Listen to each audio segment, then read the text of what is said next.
L'École supérieure d'administration, d'économie, de journalisme et des métiers de l'audiovisuel ESAE offre de nouveaux challenges pour l'année universitaire 2023-2024. Étudiantes et étudiants, parents d'élèves nouveaux bacheliers, ESAE, c'est la garantie d'une formation de qualité à des conditions très avantageuses. À Gbedjromede, à Papa, à Boumekalavi et Parakou, inscrivez-vous en administration générale, administration du travail et de la sécurité sociale, trésor et finances publiques, impôts, diplomatie et relations internationales, journalisme et métiers de l'audiovisuel, gestion des marchés publics, planification et développement local, sciences économiques, sciences juridiques et toutes les filières des sciences de gestion. ESAE vous offre des bourses, demi-bourses et de réductions pour les premières inscriptions dans toutes ces filières. Waouh! En licence 1, 2 et 3 et en master, bénéficiez jusqu'à 50% de réduction sur tous nos sites. N'est-ce pas génial? Infoline. ESAE Gbedjromede, 3e rue à droite en quittant le carrefour Le Jador pour la BIBE Jéricho ou au plus 229 90 93 65 21 98 98 14 00 à Kpakpa au plus 229 52 88 33 33 à Boumekalavi au plus 229 52 88 44 44 Parakou au plus 229 52 46 12 12.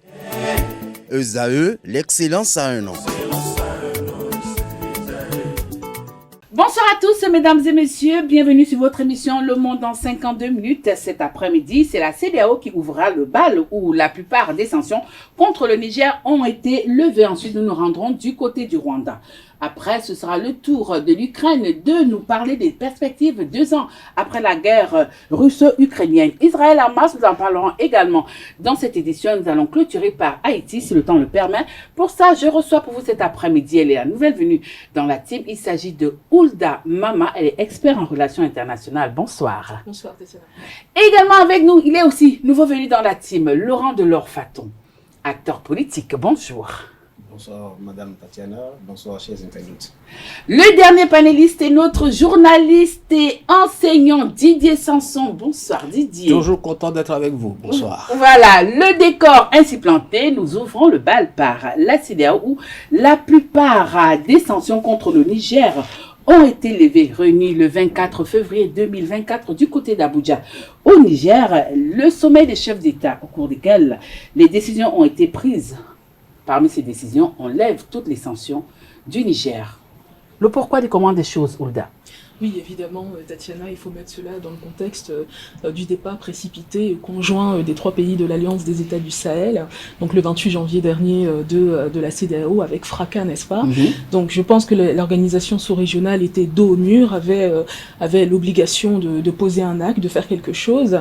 De plus, il faut quand même se rappeler que c'est dans un contexte particulier où elle est de plus en plus décriée par les populations. Elle est clairement en perte de vitesse. Donc une façon de sauver l'honneur malgré les petites hésitations qu'on a pu observer juste après le départ du Niger, du Mali et du Burkina Faso de la CEDEAO. Il s'agissait plus d'une posture d'orgueil, pour dire non, on ne part pas comme ça, pour dire non, eh bien on ne lève pas immédiatement les sanctions, mais on s'attendait à ce que ça vienne dans le temps moyen, puisque la CEDEAO, à partir de maintenant, n'a plus aucun intérêt à maintenir les sanctions à l'égard de ces pays-là. Donc il s'agissait effectivement aussi d'écouter certaines voix, dont la voix de l'ancien président nigérian Gobun, qui est aujourd'hui le vétéran des pères fondateurs de la CEDEAO, et qui a publié comme ça une lettre, il faut le dire, assez poignante, pour mettre en garde les acteurs politiques présents du regard que les générations futures seront amenées à porter sur la séquence politique, les séquences politiques qui ont amené au départ des pays de l'AES à l'amputation de la CEDEAO, qui aujourd'hui perd quasiment 50% de son territoire, qui perd une influence politique, et donc il s'agissait de réagir, de faire quelque chose. Après, on sait que Mohamed Bouhari, son successeur Bola Ahmed Tinubu, a lancé comme ça un appel au Niger, au Mali, au Burkina Faso pour qu'ils demeurent au sein de la CEDEAO. Il a peu de chance que cet appel soit entendu, étant donné que les dirigeants de ces 3 pays sous transition militaire ont à plusieurs reprises fait savoir que leur décision était irrévocable. On rappelle quand même que leurs griefs sont lourds contre la CEDEAO, manque d'assistance à l'égard de la crise qui traverse depuis une dizaine d'années, principalement sécuritaire. Ensuite, les sanctions jugées illégales, étant donné que certes la CEDEAO se base sur le protocole additionnel de la démocratie de 2001, mais plusieurs acteurs, il y a un contentieux juridique sur l'interprétation à faire de tous ces textes. Beaucoup estiment que les objectifs initiaux de la CEDEAO sont les principaux, à savoir l'intégration économique, et que dès lors, elle n'a pas la légitimité comme ça pour poser des sanctions politiques. Et puis, troisièmement, eh bien, en tout cas, cette accusation d'avoir été piratée par des puissances étrangères et d'être comme ça sous l'influence à chaque fois qu'elle prend une décision d'intérêts étrangers qui sont antagonistes aux intérêts des États. Alors justement, dans ce bras de fer, hein, Laurent Delors-Faton, dans ce bras de fer qui a duré 8 mois, aujourd'hui on se demande qui sort victorieuse. C'est la CEDEAO ou alors la junte nigérienne? Merci. Je pense que c'est le temps qui donnera raison à la CEDEAO, aux 3 pays de l'AES. Vous savez, c'est très complexe la situation que nous avons traversée, que nous traversons depuis quelques mois. Pour une première fois, la CEDEAO a osé. Elle n'est pas restée la CEDEAO des tests, des communiqués. Durant des années, tout le monde a critiqué que la CEDEAO ne fait que des tests. Que c'est le club des chefs de l'État qui ne pond que des communiqués. Ils ont décidé une fois d'agir, et d'agir de manière forte. On a encore critiqué qu'ils ne peuvent pas agir. Alors qu'est-ce que nous voulons réellement en Afrique de l'Ouest? Parce que toute la question est là, qu'est-ce que nous voulons réellement? Pour ma part, il n'est pas concevable que la CEDEAO reste muette et n'agisse pas comme ce fut le cas pour le cas du Mali. Il fallait agir impérativement. Agir tel qu'ils l'ont fait, je partage aussi. Parce qu'il faut à un moment donné même mettre la pression au maximum pour espérer avoir des résultats. On n'a pas eu les résultats pour une seule raison. La population de ces 3 pays ont soutenu leurs dirigeants. Et comme nous sommes avec des nations, quand la population a adhéré aux dirigeants, on cède.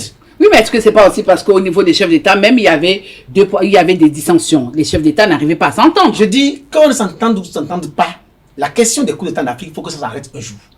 Nous ne sommes pas quand même l'espace où il faut toujours expérimenter des théories d'ailleurs. On vient de faire peut-être environ 30 ans d'expérience démocratique dans tous nos pays pratiquement, et on continue encore de régler les problèmes avec les armes, c'est inconcevable. Il est quand même question qu'on arrête. Mais comme la CEDEAO, une fois, c'est vrai, toutes les crises de la CEDEAO, on connaît que la CEDEAO soit ait des positions de 2 poids 2 mesures, qu'au moment où il y a eu telle crise dans tel pays, on n'a pas agi, ça on connaît ça. Mais à un moment donné, quand on a pris des décisions et qu'on veut maintenant être ferme, il faut l'être. Parce que pour un pays comme le Bénin, les valeurs démocratiques sont sacrées. Que nous soyons pour ou contre, le Bénin reste un pays démocratique. Et depuis 1990, on n'a plus fait l'expérience de coup d'État. Qu'un pays de la sous-région ou bien pays frontalier au Bénin en arrive au coup d'État, il faut que le Bénin soit ferme. Deux voisins. Que le Bénin soit ferme pour montrer qu'on n'en veut plus. Si le Bénin n'a pas une posture rigoureuse et ferme, c'est dangereux parce que ça peut revenir chez nous. Mais quand on a fait, on a critiqué. Non, pas l'effet de contagion quand même. Hein? Non, écoutez. Il faut jamais... Il y a des adages chez nous qui disent quand la maison du voisin se brûle, il faut aller à ce secours parce que vous ne savez pas quand est-ce que la vôtre peut brûler. Tout peut arriver. Et dans la situation où nous sommes, on a critiqué la CEDEAO, le chef d'État béninois. Très bien. Maintenant, on a levé les sanctions. C'est le temps qui nous donnera raison. Pour savoir si les pays de l'AES, ils ont raison ou pas. Mais parce que sûr, les questions qui se posent dans ces pays ne sont pas des questions d'ordre politique. Ce sont d'abord des questions d'ordre social, des questions d'ordre de développement à la base. Et s'ils pensent que c'est en chassant Bazoum ou les autres, que eux, les militaires, ils vont régler le problème, on a le temps pour voir s'ils vont régler le problème. Ce que j'attends, c'est qu'on soit un peu patient. Maintenant que la CEDEAO a levé ses sanctions, on va attendre du moment où ils ont voulu se remettre à ça. Parce que vous savez, c'est très complexe la situation. Et ce n'est pas parce que les sanctions sont levées que la crise s'arrête. J'ai dit quelque part dans une chronique, les 3 pays sont dirigés par une idéologie. Ce qui se passe, il y a une question d'idéologie. Ce n'est plus une question politique nationale ou bien africaine. Il y a une idéologie extérieure qui est en train d'être expérimentée dans elle n'est pas encore visible, c'est ça? Elle est visible, on connaît la mer, on connaît les pseudo-panafricanistes qui sont derrière et ils se font passer désormais comme les nouveaux héros de l'Afrique. C'est eux qui veulent sortir l'Afrique de son sous-développement. Ils sont les messies. On attend. Parce que nos problèmes sont internes. Les problèmes du Mali, on les connaît. Les problèmes du Niger, on les connaît. Les problèmes du Burkina, on les connaît. Leurs problèmes ne sont pas liés à Bazoum ni à la CEDEAO. il aurait fallu chercher les causes aux problèmes internes. Maintenant que la CEDEAO a levé les sanctions, heureux, on est heureux qu'ils prennent leurs décisions souveraines et qu'ils assument. D'ici 1 an, 2 ans, on verra s'ils auront résolu le problème du terrorisme. Voilà. Le problème de la séparation qui est toujours en cours dans ces pays, parce qu'il y a des questions séparatistes dans ces pays depuis toujours, qui règlent ces problèmes, qui règlent le problème du développement, de l'immigration massive des jeunes de ces pays vers les pays supposés Eldorado, qu'ils arrivent aussi à assurer davantage la sécurité de tout leur territoire. S'ils le règlent, nous serons contents. Alors, je me retourne vers vous, Didier. Les 3 juntes aujourd'hui, lorsqu'on regarde un peu ce qui se passe au niveau de ces 3 pays, on a comme l'impression que ces 3 juntes tiennent la CEDEAO par un chantage, parce que nous avons suivi les 2 intervenants. On a comme l'impression que sans ces pays, c'est vrai, la CEDEAO serait véritablement diminuée, parce que déjà à la création, quelques années plus tard, nous avons été amputés par la Mauritanie, si on venait définitivement et véritablement et la Mauritanie qui veut revenir. Et la Mauritanie qui veut revenir, pendant que la Mauritanie veut revenir, d'autres sont en train de partir. Alors, c'est quoi ce jeu de je te tiens, tu me tiens, ou alors tu me laisses partir? Bon, il faut dire que la CEDEAO a bien agi, a mal agi, mais je trouve qu'elle a mis la charrue avant les bœufs. Sanctions fortes tout de suite, alors que tout le monde est mal élu, hein, ou bien tout le monde est un peu mal positionné. On partait de la Guinée, coup d'État. Mali, coup d'État. Burkina, coup d'État. Niger, coup d'État. Coup d'État partout. On a calmé un peu le jeu en Gambie. La CEDEAO est intervenue pour chasser Yaya Jammeh. Bon, voilà. Bon. Et puis, il faut tenir compte aussi de l'aspect sociologique. Ces États-là sont dans un... Enfin, les populations et les petites gens, excusez-moi de dire ça, quand ça ne réfléchit pas beaucoup, la rue ne réfléchit pas. Hein. Et la rue, on l'a vite tirée pour soi. Ils sont dans du populisme, de la revendication anticoloniale. J'entends Traoré qui reçoit des discours anti-impérialistes. On a fini ça. On a fini ça. Bon, mais ça prend hein, dans les petites gens. Excusez-moi encore une fois de considérer qu'il y a des petites gens. Et ça prend là. Mais la CEDEAO aurait dû dire coup d'État, non, mais on fait une délégation pour aller les rencontrer, pour aller négocier, pour aller voir, etc., que de taper sur la table et on vous sanctionne, etc. Vous ne faites que renforcer la petite rue parce que, vous savez, il suffit de ramasser des gens dans une salle du peuple, quelque part, de donner 5 000 francs et un peu de viande, un peu de riz, et vous les amenez dans la rue, ils marchent. Parce que les jeunes qui brandissent des drapeaux russes, qu'est-ce qu'ils savent de Poutine? Qu'est-ce qu'ils savent de Moscou, du Kremlin? Ils savent rien. C'est des faire valoir, quoi. On leur donne des drapeaux. Voici, les ont même sortis. Ils ne les connaissent pas. Ils ne connaissent pas. Donc, vous voyez, ils sont instrumentalisés. Donc, donner un peu de riz, un peu de 5 000 francs par-ci, par-là, et puis tout le monde se mobilise et on crie des choses qu'on ne sait pas. Donc, la CEDEAO aurait dû faire l'inverse, c'est-à-dire aller rencontrer ces gens-là, calmer le jeu et poser réellement les termes du départ pour qu'on ne revienne, et même qu'on ramène l'institution qui est installée. Vous savez, quand il y a eu le premier coup d'État contre Mani Touré, on l'a ramené pour qu'il démissionne. Voilà. Donc, il y a un jeu qui s'est fait. On l'a ramené au pouvoir. Il dit, bon, maintenant, je démissionne et on organise une transition. Il aurait fallu faire quelque chose de ce genre. Quand le président Gowon, Yakubu Gowon, intervient en tant que patriarche, pour dire, bah, lui, il est venu au pouvoir comment? Coup d'État, hein? Bon. Et donc, il y a beau jeu aujourd'hui de créer... Oui, mais après ça, le Nigeria a quand même connu une certaine démocratisation. Murtala, Boari, Obasanjo, tous, coup d'État, tous. Ouais. Aucun n'est élu. Okay? Après, Obasanjo s'est fait réélire. Mais voilà, donc on est habitué à ça, on connaît ça. Bon, le Nigeria est installé maintenant, ça va. Mais maintenant, attention de ne pas vouloir donner des grandes leçons à tout le monde. Le Bénin, comme le disait mon ami tout à l'heure, a beau jeu aussi de dire non, parce que nous avons expérimenté quelque chose qui a marché. Bon, même si on lui a mis des petits crocs en jambes à gauche et à droite, mais bon, ça fonctionne, plus ou moins. Continuons de faire fonctionner la chose. Il n'y a pas de modèle coulé dans le bronze et c'est comme ça que ça doit fonctionner. Non, il faut adapter. Et puis, c'est les pays en construction. Et ces trois-là qui se retirent, il a dit, le problème n'est pas la CEDEAO, c'est eux-mêmes. Le problème, c'est eux-mêmes. La CEDEAO a levé les sanctions, là. Bon, elle se dénie un peu, elle se renie un peu, mais bon, c'est pas grave. C'est pas grave. C'est une institution, on va dire, elle veut le bien de tout le monde. Tant mieux. Bon, maintenant, elle a levé les sanctions. Le problème va changer au Burkina? Le problème va changer au Niger? Non. Donc, le problème n'est pas la CEDEAO. Pour une fois, il faudrait que les gens de la rue se mettent à réfléchir un peu. Que d'être des suivistes, c'est ça le problème, c'est des suivistes. Et puis, pourquoi, quand on est capitaine et on détient 3 balles de Kalachnikov, on a plus de légitimité qu'un autre? Pourquoi? Et pourquoi le général Tiani, le capitaine Traoré, etc., Assimi Goïta, qui ne parle même pas du tout, lui, est plus muet que lui, tu meurs. Bon, voilà. Et mec qui fait des petits coups. Pourquoi ceux-là, avec des armes, sont plus fondés à une légitimité d'un peuple? Ils vont parler au nom des gens. Le capitaine Traoré l'a tellement bien compris qu'il dit la nation désormais anti-impérialiste, nous allons gagner, nous allons faire ceci. Ben ça mobilise, ça c'est du populisme, ça mobilise et puis les gens suivent. Mais la réalité est autre. Entre parenthèses, au petit passage, on a oublié son délai de départ. Parce qu'ils ont commencé par se projeter. Ils sont là pour 10 ans. Hein. Ils ont commencé par se projeter. Et ils veulent faire l'AES, créer une monnaie. On bat monnaie comme ça. On bat monnaie comme ça. Ah ben oui, battez monnaie. La monnaie qu'on bat ne donne pas la richesse. On a bien vu avec le professeur Noupo, hein, c'est ça? Grand profondeur du franc CFA. On l'a intégré dans l'équipe pour qu'il réfléchisse à la monnaie. Il est où aujourd'hui? Non, moi, je n'entends plus. Voilà. Et ça veut dire qu'on bat. C'est pas parce qu'on a quelques kilos d'or ou des milliers de tonnes d'or et qu'on bat monnaie. La monnaie ne donne pas la richesse. La monnaie ne donne pas la richesse. Quelle est votre économie? Et en plus, allez, restons positifs. Je suis riche. Je bats monnaie.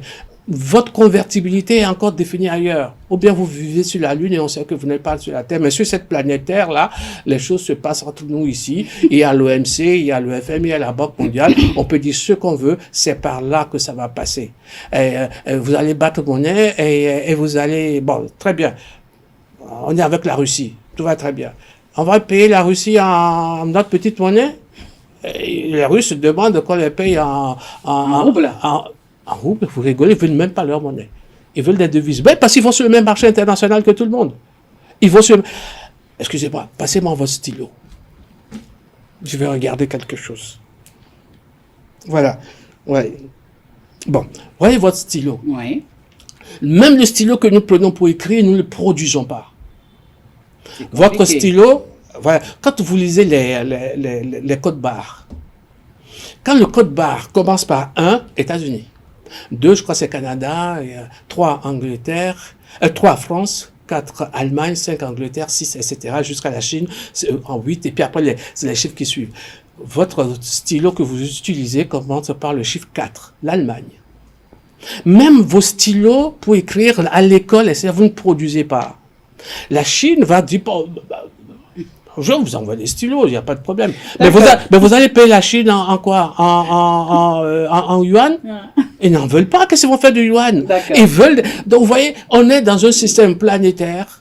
Hein, où il faut savoir où sont nos intérêts désormais que de crier, de vociférer, de crier on est en train de me marcher sur le pied, on me fait mal, ben marchez sur le pied de l'autre aussi, faites quelque chose. Mais arrêtez de vous frotter le nombril et dire que j'ai été victime. Il faut arrêter de se victimiser tout le temps. D'accord, nous nous rendons du côté de la Corne de l'Afrique, signature d'un accord de coopération entre Kigali et l'Union européenne sur les matières premières dénoncées par Kinshasa. Le 19 février 2024, Kigali et l'Union européenne ont signé un accord de coopération concernant les minerais. Ça se comprend, ça? Ça se comprend pas vraiment, en réalité, principalement à l'égard des populations rwandaises qui, via le hashtag notamment sur les réseaux sociaux Free Congo, sont massivement mobilisées. Alors c'est une énième vague de mobilisation contre les violences, le pillage, les mutilations génitales qui se déroulent à l'est du pays, dans les provinces de l'Ituri, du nord Kivu et du sud Kivu, l'assaut du M23 sur Goma maintenant. Le 17 février, 2 bombes sont tombées tombé sur l'aéroport, la dénonciation par les manifestants, plusieurs manifestants à Kinshasa qui ont fait exploser leur colère sur les ambassades étrangères, United Kingdom, États-Unis, Belgique, France, pour dénoncer le silence et puis la complicité tacite des grandes puissances à l'égard du Rwanda. Vous avez également la mobilisation qui a été observée lors de la Coupe d'Afrique des Nations, lors de la rencontre demi-finale entre la Côte d'Ivoire et puis le Rwanda, où vous avez eu quand même plusieurs supporters, d'abord l'équipe nationale qui a abordé cette posture-là, une main sur la bouche et l'autre sur la tempe, pour dénoncer silence et puis mort. Et puis vous avez eu cela dans les gradins également, qui a été moins montré, mais vous avez comme ça une autre vague de mobilisation qui nous donne l'impression de prendre un peu plus d'ampleur que les précédentes, grâce aux médias alternatifs, grâce aux réseaux sociaux notamment, qui permettent de diffuser un contre-narratif, un contre-récit par rapport au récit mainstream. Et malheureusement, alors que pour la première fois les États-Unis ont fermement condamné le Rwanda, et son implication dans ce qui se passe à l'est de la RDC, vous avez l'Union européenne qui a condamné certes, mais qui vient comme ça signer un accord avec le Rwanda. Donc il y a un problème. On se rend compte qu'il y a une dichotomie, il y a même un hiatus entre le déclaratoire, entre ce qu'on dit et ce qu'on fait. Parce que ce qu'on fait, on est toujours un partenaire du Rwanda concernant des minerais dont le Rwanda ne dispose pas en principe sur son sol. Le sous-sol rwandais ne dispose pas des minerais que officiellement le Rwanda exporte. Donc ça pose un problème clairement du pillage des ressources et de l'hypocrisie flagrante des grandes puissances. On a beau jeu d'aller taxer le Rwanda, de l'indexer, mais en réalité derrière on continue de collaborer avec lui. Réellement, est-ce que le Rwanda quelque part n'est pas le proxy finalement de toutes ces mains invisibles? Je finirai par dire également que certes, le Rwanda finance le M23, on le rappelle, et arme le M23, on le rappelle selon des rapports très sérieux d'Amnesty International, de Human Rights Watch, de l'ONU. Mais il ne faut pas non plus tout porter sur le Rwanda. Il y a également des problèmes internes sérieux à la République démocratique du Congo. Félix Tshisekedi a beau jeu de tout jeter comme ça sur le voisin rwandais, mais lui-même porte des responsabilités. Qu'a-t-il fait en 5 ans pour que la situation s'améliore? On a envoyé des mercenaires roumains, ça n'a rien donné. On a invité une force de la communauté est-africaine pendant un mandat d'1 an. Ils ont été obligés de repartir. Ça n'a rien donné. Maintenant, il y a une force de la SADC qui est déployée depuis décembre. Là, il y a les Sud-Africains qui envoient 2900 soldats. On verra ce que cela va donner. Mais les causes sont très profondes. Elles sont internes. Il va falloir regarder ça au lieu de tout jeter aussi sur le voisin. Alors, je me retourne vers vous, Laurent Delors-Faton. Est-ce que Kinshasa, qui dénonce cet accord entre l'Union européenne et le Rwanda, le fait à tort ou à raison? La question n'est pas savoir si Kinshasa a tort ou a raison. La question, c'est d'abord au niveau de la forme de l'accord de l'Union européenne avec le Rwanda. Un continent contre un pays. Ça n'a pas de sens sur le plan de la forme, simplement. Parce que quand on prend la forme, ça veut dire que si c'est l'Union européenne en bloc, le Rwanda ne peut jamais signer un accord avec l'Union européenne. C'est l'Afrique qui doit signer un accord avec l'Union européenne. Et ça pose tout le problème que nous avons en Afrique. On n'a jamais réussi à rester ensemble pour avoir un seul langage. La RDC ne peut rien faire. C'est une question africaine. Cette question doit être résolue au sein de l'Union africaine par tous les pays africains. Parce que tant qu'on aura un pays comme le Rwanda, les autres vont toujours trouver le moyen qu'il faut pour nous fragiliser. La RDC ne peut rien faire parce que c'est toute l'armée, c'est tout l'arsenal militaire européen qui sera déployé au Rwanda pour faire le combat contre la RDC. Et qui n'ont aucun moyen. Parce que les autres, c'est le continent qui a intérêt en RDC. Et que le continent fait tout pour sauver son honneur, pour extraire les minéraux du sous-sol du RDC. C'est-à-dire que le Rwanda ne sait. Je dirais que le Rwanda n'est qu'un pays traître pour toute la sous-région.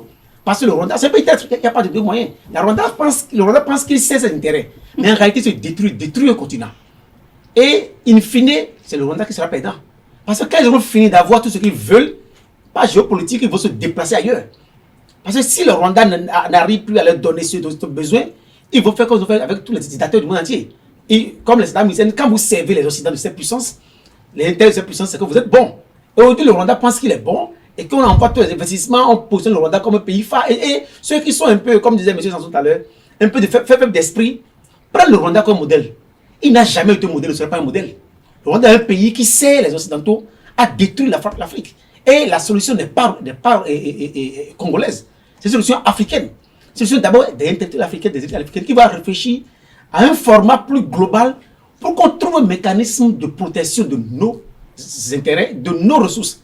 Tant qu'on ne va pas trouver et qu'on va laisser le Rwanda, la RDC seule, elle ne pourra rien. Parce qu'il faut savoir que la guerre entre le Rwanda et la RDC, c'est la guerre entre l'Europe et la RDC. Voilà. Alors, je me retourne vers vous, Didier. Est-ce que, de son côté, l'Union européenne a raison de défendre cet accord comme elle le fait? Et comment?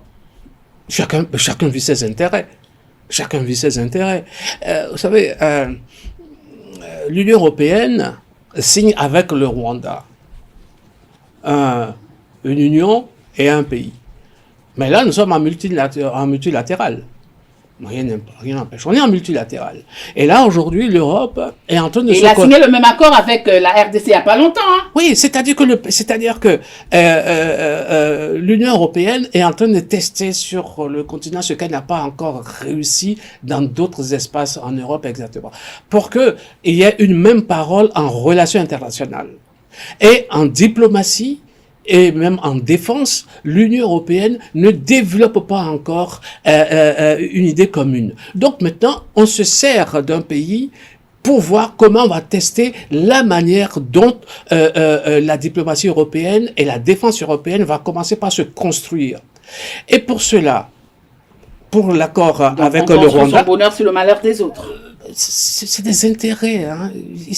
Bon, vous savez, l'immigration, on en parlait tout à l'heure.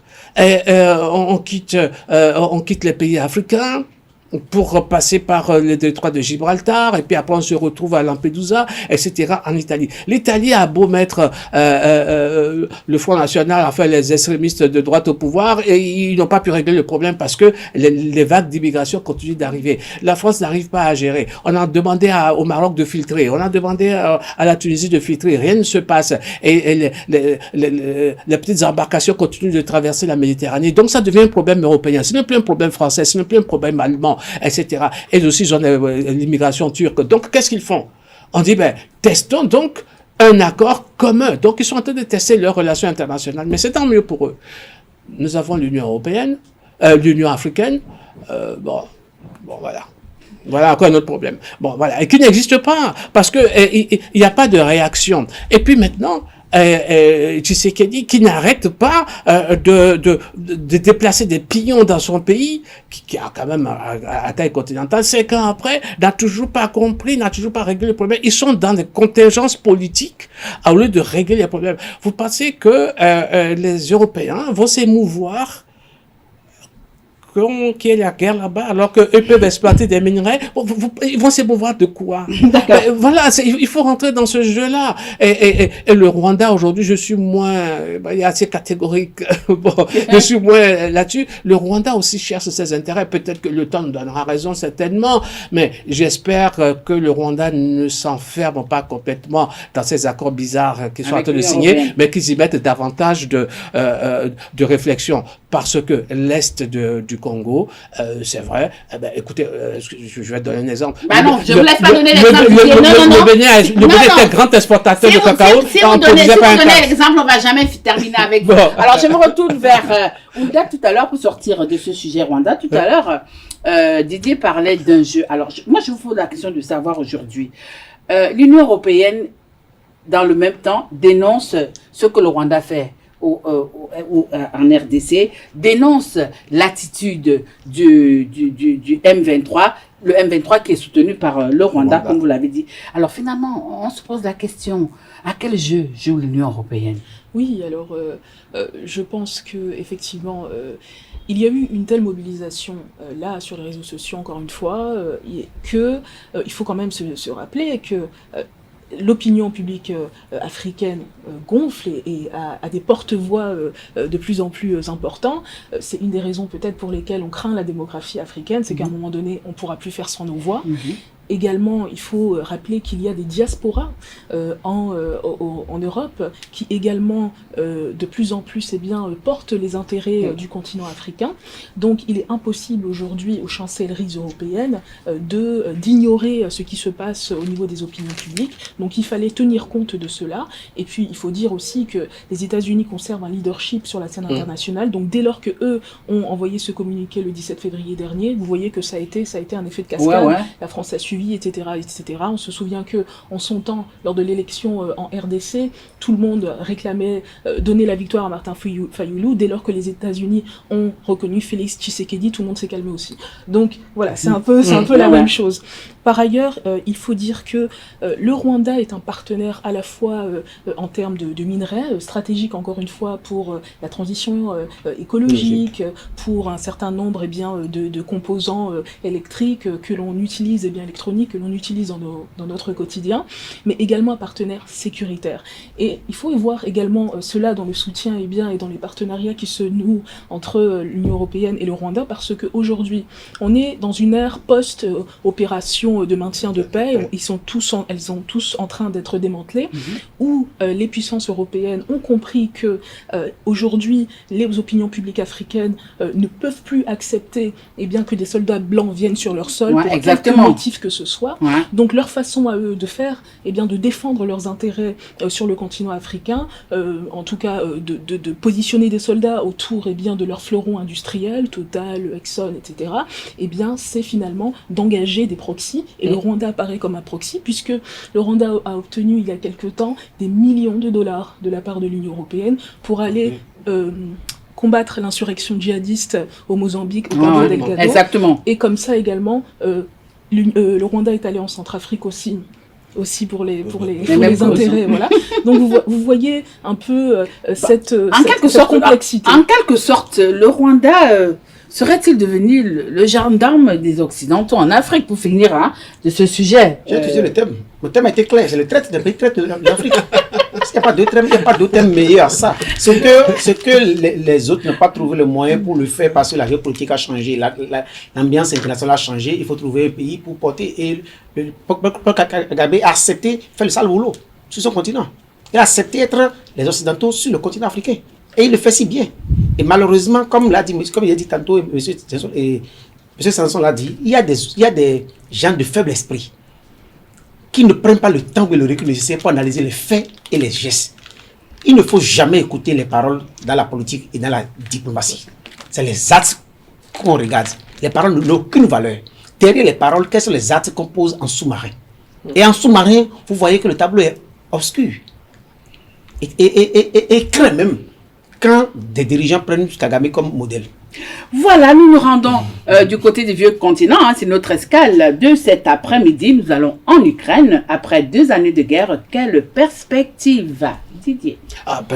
Ça va continuer comme ça. Et puisque chacun tire son intérêt. Vous avez vu, les Européens condamnent, donnent même des armes à l'Ukraine, mais n'auront jamais les relations diplomatiques avec la Russie. Ça veut dire commercial.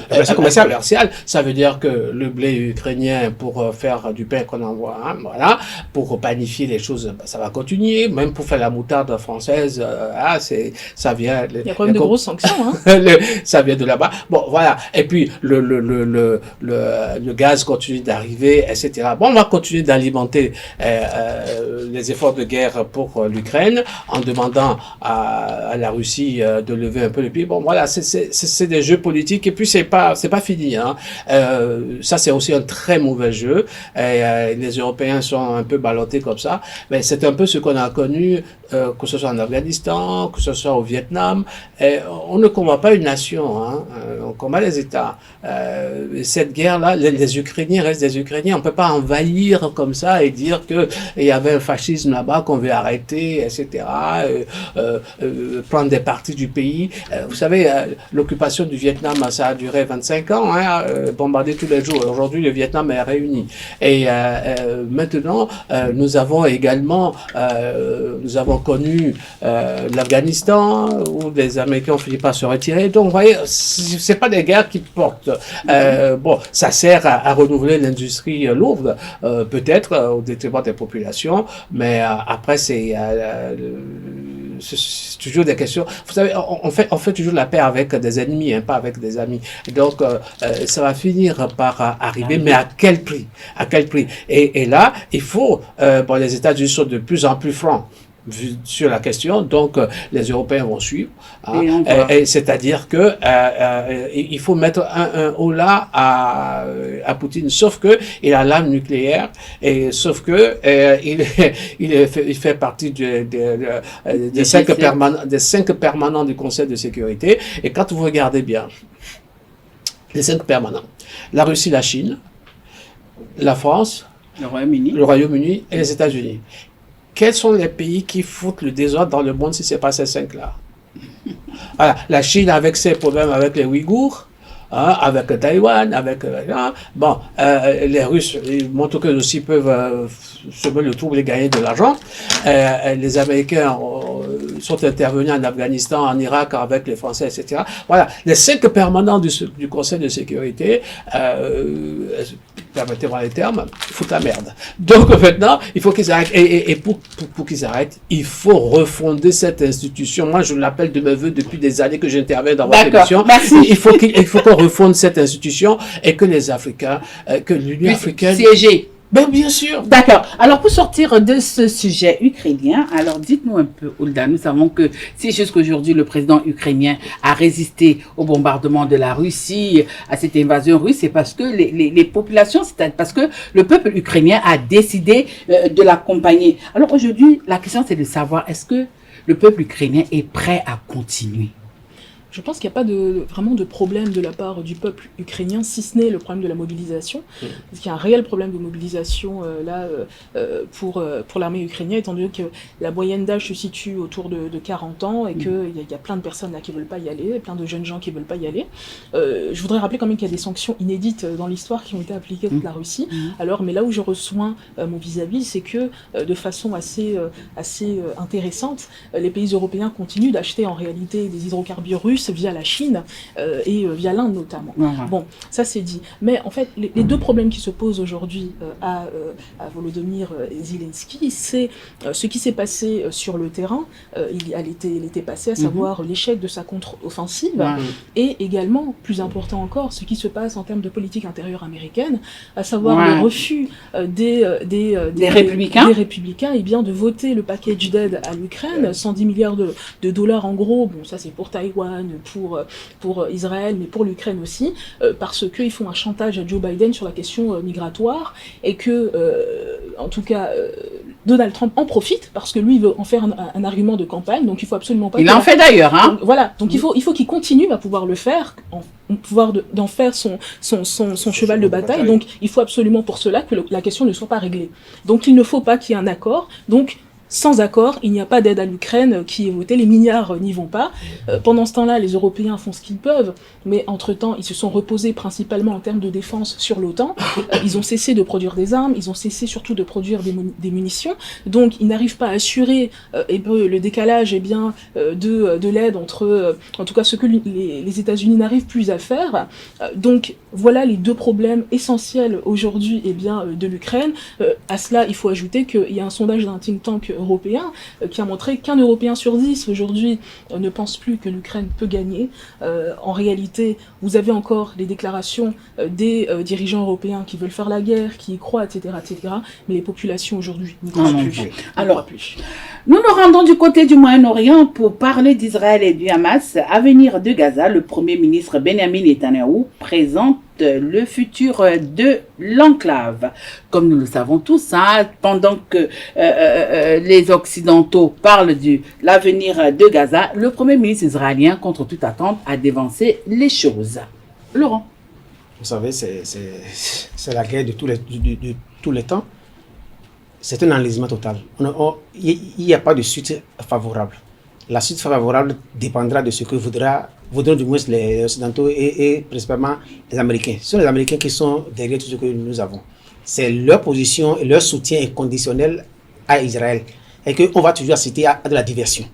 Et on n'aura jamais le bout du tunnel. Et tant que ceux qui sont les puissances du monde entier ne vont pas avoir une position unanime et condamner et contraindre Israël C'est la diversion. Parce qu'Israël fait la diversion chaque fois pour justifier ce qu'elle fait, cette atrocité. Et ce n'est pas évident que de jour au lendemain, on puisse avoir une solution. On parle de Gaza, on parle de chaque fois de la guerre. Vous savez, vous connaissez tous les protocoles d'accord qui ont eu lieu, tout ce qui a été. Mais on n'arrive jamais à la fin parce qu'il y a certains qui ont envie juste de protéger Israël parce qu'Israël est le partenaire éternel.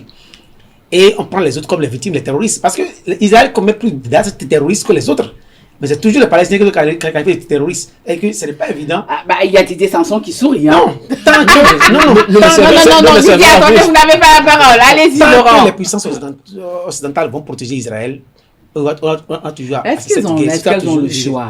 Hein, avec les lobbies, Quel est le choix, surtout les moi lobbies américaennes, Quel est- les lobbies américains Ouais. qui soutiennent beaucoup, excusez-moi de vous couper, Ouais. Non, pas de souci. la politique intérieure américaine, qui font que les dirigeants ont les pieds et poings liés. Voilà. Absolument. Donc, tout le plan est là. C'est que tant que les Occidentaux ne vont pas avoir le dégel à leur niveau, on ne pourra pas. Mais il faut remonter à l'histoire. Vous savez, on ne comprend pas bien cette guerre parce qu'on ne retourne pas à l'histoire des deux religions.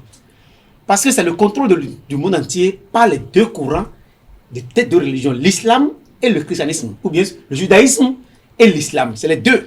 Et l'Occident est tenu par le judaïsme. Ce qui est devenu christianisme plus tard, c'est le judaïsme israélien. C'est ce courant-là qui est derrière. Et vous allez voir, tous ceux qui sont en Occident, ils sont soit juifs, soit chrétiens, soit judaïstes. Et les autres, l'autre courant, c'est le courant arabe. Et que la base, c'est au niveau religieux qu'il faut régler. Le problème, c'est qu'il faut le régler. Et tant qu'on n'a pas atteint ce niveau, on ne pourra rien faire. Et les puissances occidentales, vous savez, la région, c'est l'économie. Hein? La région n'a jamais été ce qu'on croit. C'est d'abord l'économie, c'est d'abord la puissance. Et l'économie américaine est tenue par les juifs. Voilà. Alors, avec le recul, hein, on se rappelle le 7 octobre, lorsque ça a commencé, on a vu cet engouement du côté du Hamas. Aujourd'hui, on se pose la question de savoir, est-ce que le Hamas ne s'est pas fait piéger? Je m'explique. Au départ, ils avaient le soutien du Hezbollah, il y avait l'Iran, même si ce n'était pas officiel, l'Iran qui était à leur côté. Mais aujourd'hui, on semble ne plus entendre ni le Hezbollah, ni l'Iran. Alors, on se pose la question de savoir, est-ce qu'ils ne se sont pas laissés piéger? Non, parce que les Palestiniens de Gaza ont trouvé que de l'autre côté, en Cisjordanie, le Fatah, c'était un peu mou du ventre. Hein. Donc, il fallait faire des actions pour se ramener un peu sur la scène internationale. Ils ont fait ce qu'ils ont fait, tout à fait condamnable, mais se sont rappelés au bon souvenir des gens. Bon, voilà. Et maintenant, vous savez, même ceux de Gaza ont été au départ instrumentalisés par le pouvoir de Tel Aviv. Moi, j'aime pas dire le pouvoir de Jérusalem parce que c'est une capitale internationale.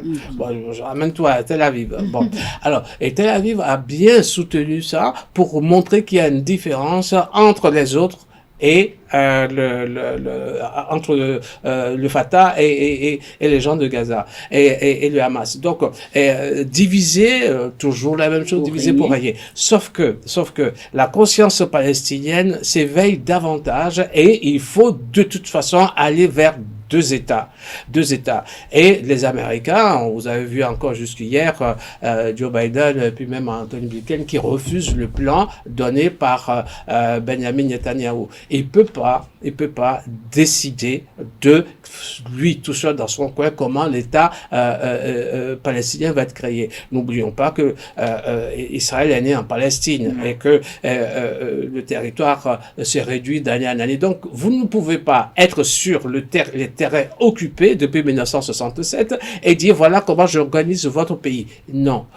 Donc, il faut vraiment que ce soit une communauté internationale qui agisse. Sauf que, comme on le rappelait tout à l'heure, les choses sont très compliquées et puis il y a beaucoup de lobbies qui existent. Aujourd'hui, tout le monde, l'opinion internationale voit de plus en plus qu'il faut un État palestinien. Et l'État palestinien n'est pas forcément musulman. Ils sont moitié chrétiens. C'est ça, il faut le savoir. Ils sont moitié chrétiens. Sauf que la partie islamique est montée. Et les pays qui les soutiennent autour, les 13 autres pays qui les soutiennent autour sont d'obédience musulmane. Voilà. Donc c'est pour ça qu'on pense. Mais si on remonte un peu dans l'histoire, l'épouse de Yasser Arafat est chrétienne. Aïcha, je sais plus quoi, est chrétienne. Et et le 25 décembre, il était tout à la messe. Vous voyez donc, le problème est aussi historique que de territoire, de terrain à partager. Et depuis 1920, on s'est amusé, et jusqu'à 1948, à créer un État juif sans penser qu'il fallait créer un État palestinien. Et ça, problème des Anglais. Alors, pour sortir de ce sujet, alors dites-moi un peu, Laurent, est-ce que le fait que l'autorité palestinienne soit désormais mise en quarantaine au niveau de cette enclave et que dans la vision de Benjamin Netanyahou, on ne pense pas remettre Gaza sous l'autorité palestinienne, mais que Gaza reste dans le giron israélien, est-ce que c'est un bon ou un mauvais signe? Il y a beaucoup d'accords qui ont déjà réglé le problème. Le mieux est qu'on s'en tienne aux accords qui ont réglé le problème, qui ont voulu que les deux États aient chacun le territoire. Et que on ne puisse pas imposer un seul État au territoire de Gaza. Il faut que Gaza soit divisé. Et il y a encore d'autres formules que les gens ont trouvées pour dire qu'on prend Gaza comme le centre, un État du monde entier, où tous les pays ont chacun leur part. Il y a tellement de formules, mais la formule la meilleure, c'est qu'on trouve le moyen pour que les deux États aient leur territoire à Gaza, qu'on partage. On peut pas décider de Gaza selon la volonté de Benjamin Netanyahou. D'ailleurs, comme l'a dit Sanson, ils sont venus sur un territoire appartenant à d'autres et ils veulent imposer leur loi. C'est pas possible. La loi du plus fort. C'est pas possible. Dernier sujet de cet après-midi, Haïti, assassinat du président Jovenel Moïse, sa veuve inculpée de complicité au DA. Oh, vous les femmes, hein? Vous les femmes, vous en êtes pas mieux. Écoutez, je ne suis pas dans les secrets de l'instruction, de toute évidence. Après, tout est possible en Haïti. C'est quand même une première d'avoir assassiné un président de la République comme ça. On l'a beaucoup entendu, le fait d'assassiner une fonction présidentielle. Il n'y a plus aucun respect pour en tout cas pour l'autorité centrale. En tout cas, le territoire est émetté par les gangs. Il n'y a plus de monopole de la violence légitime, qui est la définition d'un État, puisque la violence aujourd'hui est accaparée, en tout cas le droit d'exercer la violence est comme ça accaparé par un ensemble de gangs. Et puis il y a des jeux également mafieux, des jeux troubles, des alliances un peu troubles, encore une fois, entre le pouvoir, les différents acteurs et puis les gangs eux-mêmes. Et à cela s'ajoutent les différentes interventions, soit covered, soit ouvertes de la part de certaines puissances. On a eu les États-Unis, on a eu la France. Historiquement, il faudra se rappeler quand même que Haïti est première nation noire à s'être libérée, mais qui également a soutenu Simon Bolivar pour aller libérer l'ensemble de l'Amérique du Sud. Donc un glorieux passé de Haïti, qu'on retrouve le pays comme ça, c'est quand même, ça fait mal. C'est quand même extrêmement douloureux. Alors Didier, très rapidement, est-ce que vous croyez que l'ex-première dame Martine Moïse aurait des ambitions politiques? Parce que nous dire que quand les assaillants sont venus, elle était sous le lit. Où il n'y avait pas de place apparemment. Où il n'y avait pas de place apparemment. Est-ce qu'elle aurait des ambitions politiques? Il ne faut pas peindre les femmes en noir. Quand même, je vous rappelle que bientôt c'est la journée internationale des femmes. Bien sûr. Non, qu'elle ait des ambitions politiques à la suite de son mari, quelle femme n'a pas, surtout quand le mari a été assassiné. Voilà. Peut-être qu'elle les avait avant. Là, vous savez, Navalny a été tué et, dans les conditions qu'on sait, mais dans toutes les capitales européennes, tout le monde criait Irina, il faudrait qu'elle prenne la relève de son mari. Donc, vous savez, c'est un peu normal ça. Mais maintenant, les dires de cette brave dame ont été un peu contradictoires. Mais est-ce qu'on dit que même un gros rat ne peut pas être sur le lit? Donc, comment se fait-il mais bon, il faut peut-être comprendre aussi l'émotion, mais rappelons aussi qu'elle a quand même été blessée pendant l'attaque de l'affaire. Donc, on a fait semblant de lui tirer dessus. Bon, je ne connais pas, hein, vous savez, sans faire insulte à la jeune féminine. Et il y a des idées. Je vous vois venir. Il y a des idées quand même qui peuvent être, on ne sait jamais. Hein. Ah oui, on ne sait jamais. Mais je veux croire encore en sa bonne foi et je ne pense pas. Mais Haïti a été... C'est tellement les gangs, comme elle disait, c'est tellement les gangs qui ont pris le pouvoir que je ne serais pas étonné que un gang judiciaire soit encore derrière. Alors pour sortir de ce sujet, et c'est la dernière intervention de cette émission, Laurent Delors-Faton, à qui profite le crime? ce n'est qu'une profite exclusivement à ceux qui ne veulent pas que Haïti soit stable. Parce que ce n'est pas d'aujourd'hui, ça date. Depuis plus d'une vingtaine d'années, Haïti est dans des eaux troubles. Et c'est ceux qui sont toujours derrière. Vous vous souvenez de Jean-Bertrand Aristide, c'est là qui a fait son bordel après. Depuis, on empêche Haïti d'être stable. Et que cette dame ne serait qu'une marionnette. Si c'est pour ça que, excusez-moi de vous couper, c'est pour ça que je dis que le problème des Haïtiens, c'est les Haïtiens eux-mêmes. Même c'est que si elle n'est qu'une marionnette, si éventuellement elle est complice, elle est marionnette. Si elle ne l'est pas, c'est autre sujet. Mais je crains qu'elle soit complice. Parce que, vous savez, quand... Il a lâché le mot. Complice. Parce que l'instruction ne peut pas sortir comme ça, est nihilo. C'est parce qu'il y a des indices qui ont amené les gens à soupçonner qu'il y a quelque chose qui est tout pardon quelque part. Le pays est très trouble. Oui, trouble. Et on peut quand même supposer que tel chose peut être... La chose la plus importante pour moi, c'est que je suis béninois. Et les Haïtiens sont proches de nous. Et voir que ce pays, qui devrait être quand même un pays phare, parce que était au devant de la scène pour les luttes de libération, continue d'être encore dans des fosses abyssales parce que la vie des Haïtiens fait pitié par moment. Et ce n'est pas des crises politiques, c'est des crises sociales ou même des catastrophes naturelles. Vous comprenez? Quel est le péché que les Haïtiens ont commis pour subir ce sort? Je pense que la grande préoccupation qui est la mienne est à ce niveau. Qu'est-ce que nous faisons pour que Haïti sorte désormais de cette ornière? Parce que Haïti est empêtré dans des situations les plus troubles de l'histoire du XXIe siècle. Voilà, chers amis internautes, fin et stop, tout le monde descend. C'est la fin de notre émission Le Monde en 52 minutes de ce lundi 26 février 2024, le dernier lundi du mois de février. Nous avons terminé par Haïti, où vous avez écouté l'intervenant Laurent Delors-Faton, qui, pour lui, il croit que la dame, elle a quelque chose à voir dedans. En Israël, l'avenir de Gaza, le Premier ministre Benjamin Netanyahou présente le futur de l'enclave. Vous avez suivi les interventions des uns et des autres. La CEDEAO qui a décidé de lever les sanctions du Niger ont été également abordées tout au long de cette émission où j'ai reçu pour vous Didier Sanson, journaliste enseignant. Merci. Merci. Également, à la prochaine fois. Également avec nous, Laurent Delors-Faton, acteur politique. Merci également. C'est un plaisir. Et c'est un plaisir de recevoir Oulda Mama, expert en relations internationales cet après-midi. J'espère que ce n'est pas la dernière fois. Non, je ne pense pas non plus. Merci de m'avoir reçu. Voilà, chers amis internautes, retrouvons-nous le lundi prochain, le premier lundi du mois de mars. Le mois de mars, c'est le mois de la femme. Au revoir.